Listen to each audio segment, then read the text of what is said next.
attended because you guys are already helping with conservation worldwide. Your admission ticket, that goes towards conservation, towards giraffes in Africa, jaguars in South and Central America, and right here in Brevard County, sea turtles, beach mice, and scrub jays. Not to mention black bears. To your left, you're going to see your double-sided free flight aviary, but you're going to get a better glimpse of that on our journey back. So I'm going to point you to your right instead. So on our right, you're going to notice a big building. This is our maintenance department.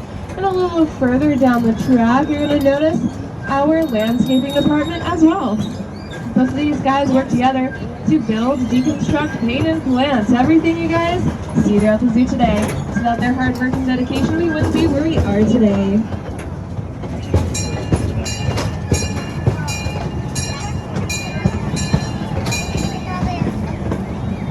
Now approaching to your left, guys, is going to be our pollinator garden.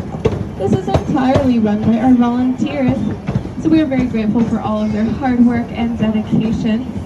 You'll also know 3 large eggs underneath a cluster of trees. On our journey back, I'll be asking you what you think they're from, so get those guesses up and ready. Alrighty folks, just a nice friendly reminder to all of you guys today. As of this gate right here, this is going to be our open animal yard, so we do ask you guys to keep all arms, hands inside the train at all times, please and thank you. You'll be noticing our 2 beautiful dromedary camels to your left. They are brothers Frankie and Sammy, and they have a lovely hump if you haven't noticed, and it is made out of fat that allows them to go a long period of time without food or water. Your left, you are going to notice a beautiful river. This is our Nyami River, the only place in North America where you can take a kayak tour around an African habitat.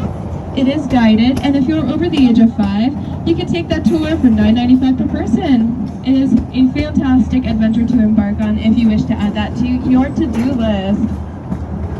Now to your left, across the river, we are going to be seeing a beautiful habitat of white rhinos. You may or may not get a glimpse of them, or actually you will. If you look closely, you'll see their backside. You'll notice they're not white at all, actually, and that is because they were named after a misinterpretation. Now that is strictly because the Dutch explorer that officially named them misinterpreted and misunderstood the name in the African language that was actually the wide rhino for that wide jaw that allows them to graze on grass. They are the largest species of rhino in the world with a beautiful horn made out of keratin. If that word sounds familiar to you folks, it should, because that's what your hair and fingernails are made out of. They're also a relative of the horse, so I guess it's safe to say they can be considered a modern-day unicorn. Now to your left, if you look on this island, this is what we like to call our lemur island. It's where you'll find ring-tailed lemurs and collar lemurs. This was in particular built to mimic the island of Madagascar, the only place in the world where you find lemurs in nature, and that is only because lemurs cannot swim. So the 100+ species of lemurs are only found there. Now to your left, you'll see some Watusi cattle, which I'll talk a little bit more about later, and to your right, you'll see a Marabou stork and some impala. So I'll go ahead and talk about some impala really quick. So the impala, you'll notice, have horns. And that is a telltale sign that they are male, because the females will not have those horns. But they're both termed the fast food of the African wild, as they run very fast and jump very high to avoid predators. Pardon the squeaky tracks, folks. But that Marabou stork you saw in the middle, her name is Namupe. She is very special, so very much like our vultures here, she is bald due to an evolutionary adaptation. So that ensures that when she eats dead things, that she does not have a higher capability of getting bacteria on her face. So it keeps her clean while ensuring that she cleans her environment as well. Those beautiful Watusi cattle you saw in the back have very big horns with a very big purpose. The blood goes up into those horns, circulates, and goes back into the body. This plays an important role in thermoregulation, and that makes sure that they can stay cool in the hot climate of Africa. They're also termed king's cattle, because the more Watusi cattle you have, the more wealthy you're seen to be, And they were often depicted in ancient Egypt on walls as they're seen as a huge asset.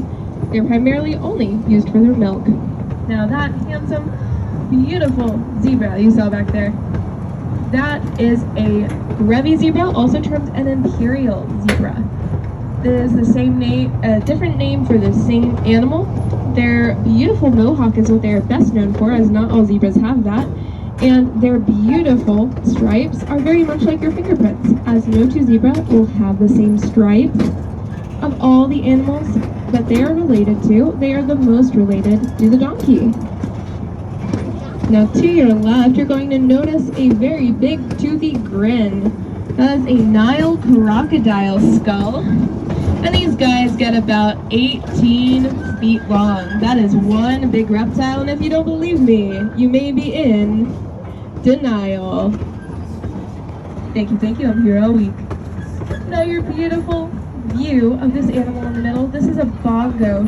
They are typically very elusive, so it's typical you will not see them out and about.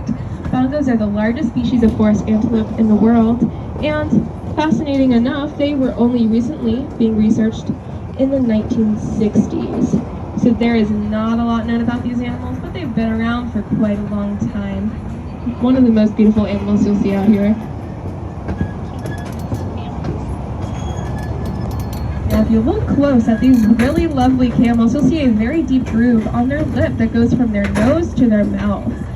And it actually serves a very important purpose.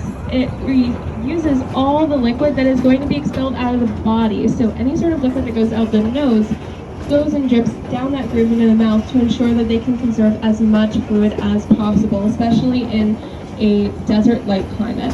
I'm going to ring the bell, and after that I'll ask you guys about the eggs.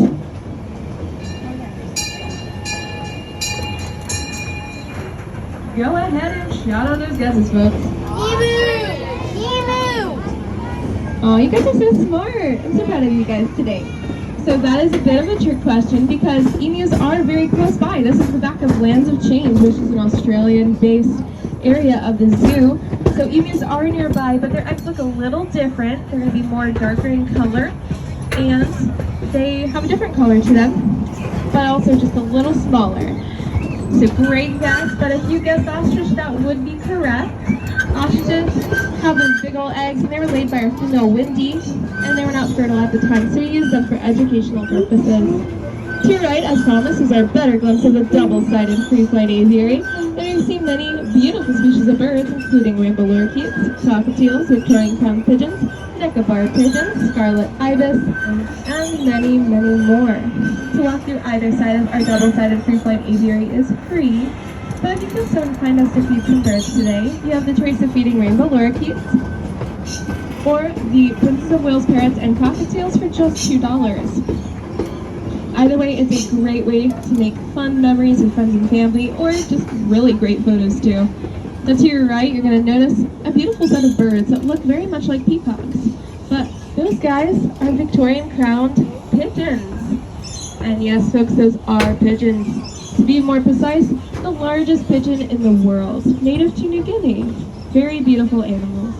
And to your right, you're also going to notice a beautiful set of solar panels that provide power to this beautiful house for a Komodo dragon named Sheldon.